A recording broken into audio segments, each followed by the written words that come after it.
खुद पर ध्यान दो, लोगों पर नहीं। कृष्ण कहते हैं, तुम्हारे बीते हुए कल को तो मैं ठीक नहीं कर सकता, लेकिन तुम्हारे वर्तमान में अगर तुम अच्छे कर्म करोगे तो मैं तुम्हारा आने वाला कल जरूर जागृत करूँगा। आज के ज़माने में कोई अपना नहीं होता, सिर्फ लोग तब तक साथ देते हैं जब तक उनका स्वार्थ होता है। अगर कोई अकेला है तो उसका मतलब यह नहीं कि उसे कोई पसंद नहीं करता, बल्कि वह अकेला इसलिए है उसने दुनिया की औकात देखी है। लोगों को परखने की आदत डालो। जैसे हर चमकती चीज़ सोना नहीं होती, वैसे ही हर अच्छा दिखने वाला इंसान सच्चा नहीं होता। अकेले रहने का मजा ही अलग है, ना किसी की ज़रूरत और ना किसी से उम्मीद। सफाई वहाँ देना चाहिए जहाँ उसे सुनने और समझने वाला एक खुले दिमाग का हो।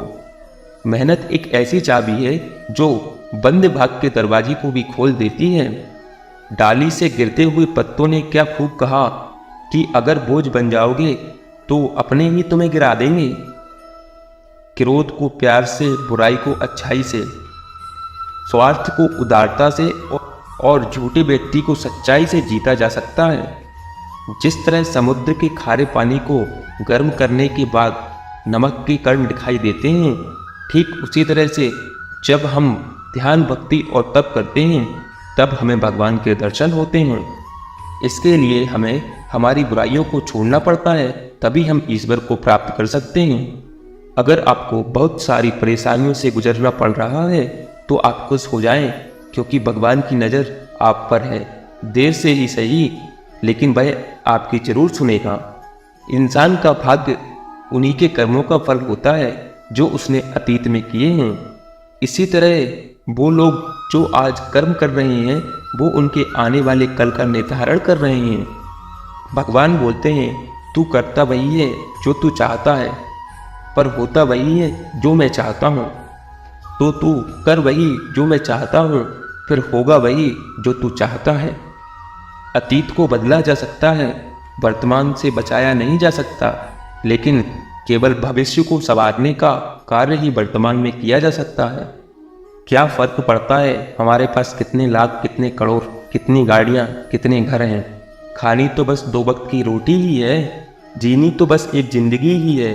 फर्क सिर्फ इस बात से पड़ता है कि हमने कितने पल खुशी से बिताए हैं, कितनों की खुशी की वजह हम बन पाए।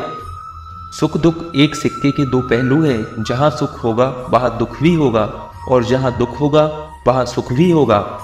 इसीलिए सुख दुख के बारे में बिना सोचे निरंतर अपने लक्ष्य को प्राप्त करने के लिए प्रयास करते रहना चाहिए। एक बात हमेशा याद रखना, किसी के सामने गिड़गिड़ाने से ना मोहब्बत मिलती है ना इज्जत। इसीलिए अपने स्वाभिमान को जिंदा रखना। अगर कोई आपकी किस्मत में होगा तो वह आपके पास खुद ही चला आएगा।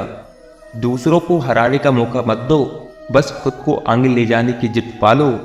कभी हार न मानने की आदत ही एक दिन जीत की आदत बन जाती है।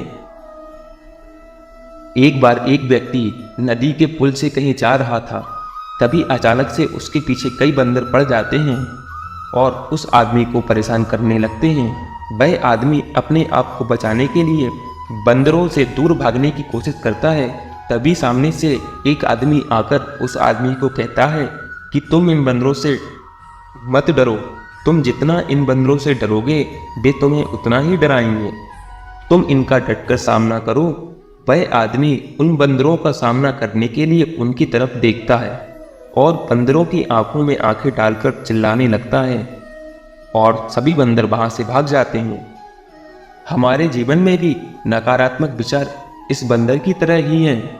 जितना हम इन बंदरों से डरेंगे, श्याम उतना ही पीछा हमारा करेंगे, और जैसे ही हम इनका डटकर मुकाबला करेंगे वे भाग जाएंगे।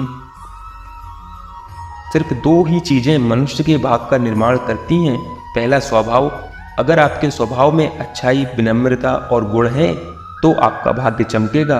अगर आपका स्वभाव क्रोधी, आलसी है तो आपका भाग्य बिगड़ना अनिवार्य है।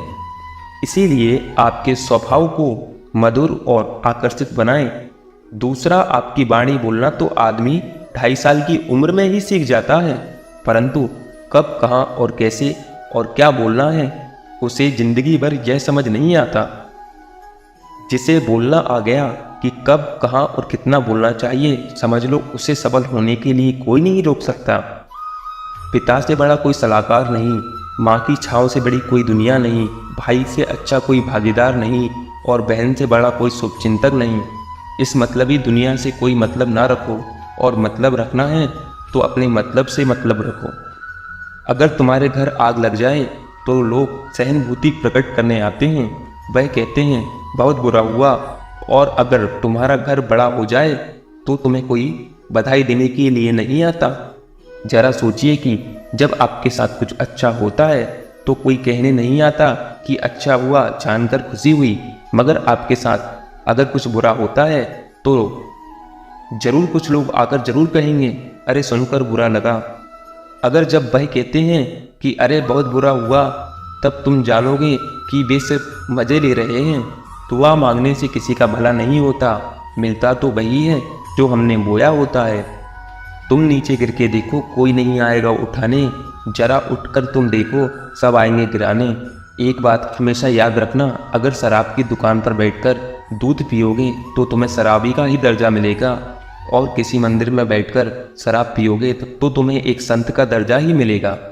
इसलिए आप किसके साथ उठते बैठते हो यह बहुत मायने रखता है।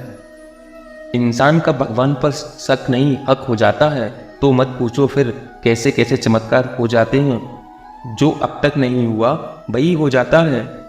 बना के रोशनी तो सारा अंधेरा दूर हो जाता है। जो भीड़ में चलते हैं वो भीड़ में कहीं खो जाते हैं। जो अकेले चलते हैं इतिहास वही बनाते हैं। इतिहास गवाह है, अकेले चलने वाले के पीछे ही भीड़ खड़ी होती है। एक बार एक संत के पास 2 तोते थे। एक बार एक आदमी उसके घर आया। दोनों तोते अलग अलग पिंजरे में बंद थे। जैसे ही उस आदमी ने उस संत के घर में प्रवेश किया तो एक तोते ने बोला, राम राम, आपका स्वागत है, आइए बैठिए। उसको देखकर बहुत खुशी हुई। यह सुनकर उस आदमी को बहुत अच्छा लगा। अरे वाह, यह तो कितना मीठा बोल रहा है। फिर उस आदमी ने दूसरे तोते की तरफ देखा। उस तोते ने उस आदमी को कितनी गालियां बकीं, इतनी गालियां बकीं कि उसको मारो पीटो। यह सुनाकर उस आदमी ने संत से कहा, अरे संत जी, यह क्या मामला है? एक तोता गालियां बक रहा है और दूसरा तोता इतना मीठा बोल रहा है। आइए स्वागत है, ऐसे मीठे मीठे शब्द बोल रहा है। संत ने कहा, मैंने इन तोतों से एक जिंदगी का पाठ पढ़ा है। जब ये दोनों तोता पैदा हुए तब मैंने एक तोते को डाकू को बेच दिया था और दूसरे तोते को एक साधु के यहाँ भेज दिया था। जो तोता साधु के घर चला गया था वह कहता है, राम राम, आपका स्वागत है। और जो तोता डाकू के घर पला बड़ा वह कहता है, मारो पीटो काटो लूटो। तोता एक ही है परंतु अलग अलग पर्यावरण में पले हैं।